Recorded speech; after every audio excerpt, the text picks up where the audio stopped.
This is a download from BBC Learning English. To find out more, visit our website. Gulliver's Travels, Part 8. Horrible Science.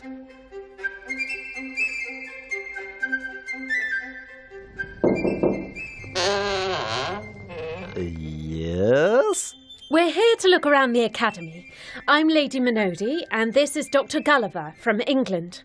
England! A land of great mathematicians and astronomers. Isaac Newton. Now here's the talk of the Academy at the moment with his theory of gravity. Is it true that it was an apple falling on his head that gave him the idea? I believe so. I'm sure Gulliver would like to see what goes on in our great Academy. I was indeed interested to see what went on in the Academy, but equally I was glad to spend more time in the company of Lady Minody. She was a delightful companion, not ignorant as the king had described her. Do you visit Lagado often? My husband, Lord Minody, spends all his time reading astronomy books and thinking. I get so bored on Laputa. You know, my husband won't even notice I'm gone. Really? Yes. I prefer it here in Lagado. Even though life down here is hard and most people are very poor, it's infinitely preferable to a life of abstract thinking. Don't you think? I wondered if Lady Minody was secretly making plans for me. I knew I would have to get away before I fell for her completely. But first, as a doctor, I was keen to see the famous Academy and meet the scientists working there. I'm sure you won't have seen any inventions before like the ones here. They are quite at the cutting edge of science. Lady Minody was right. I was totally unprepared for what I was to find.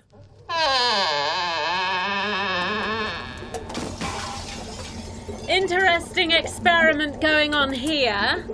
The room we entered had a huge pile of cucumbers in the middle.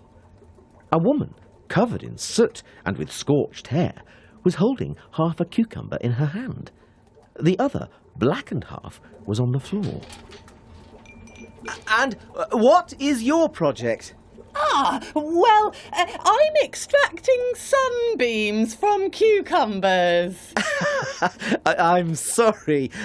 Did you say extracting sunbeams from cucumbers? Yes, that's right. So people can use them to keep warm in winter. A cucumber takes in sunlight to grow, so we should be able to extract the sunlight. And have you managed to extract any yet? Not quite yet. I think I'm getting very close to it, though. Oh, dear.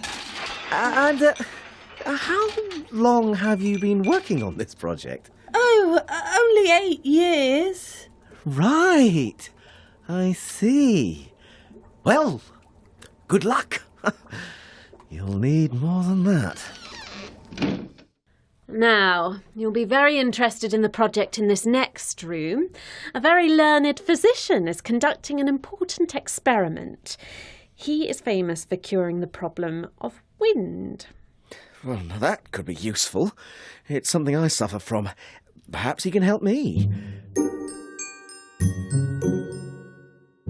In the room we had just entered, there was a dog in the middle of the floor and a man standing over it with some bellows pointing towards the dog's backside.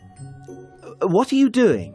If the dog is suffering from a little bit of wind, then using the bellows gently, I draw the bad air out.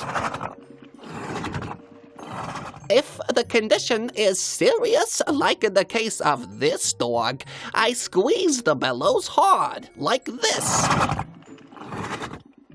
Air goes in and out of the dog. I see. This dog looks pretty dead to me. Oh, is he? Oh dear, how unfortunate. Well, he may recover if I just gently squeeze the bellows so that I can draw out air like that. Now, did I hear you say that you also suffer from wind? Because if you like, I can... No, I think you must have misheard me. We ought to move on. We hurried out, leaving the doctor trying to revive the poor dog. We visited several other laboratories, all with quite bizarre experiments that frankly seemed pointless and with little chance of success. And do they get funding for their experiments?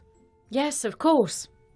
But how can so much money be spent on these pointless, degrading projects when people are living in such misery? You're not impressed, then? No, I'm not. These aren't creative projects. They're unhealthy and impractical. What's more, they're immoral. People are starving in the city. Monodi, I've seen enough. I want to go home. You mean back to Laputa? No, to England. Is there a ship that can take me? You need to take the ferry to Gulliver. From there you can get on board a boat for Japan and then for England. I'll be sorry to see you go, Gulliver. You have been very kind and a great guide, but I have been away many months and I miss my country and my family.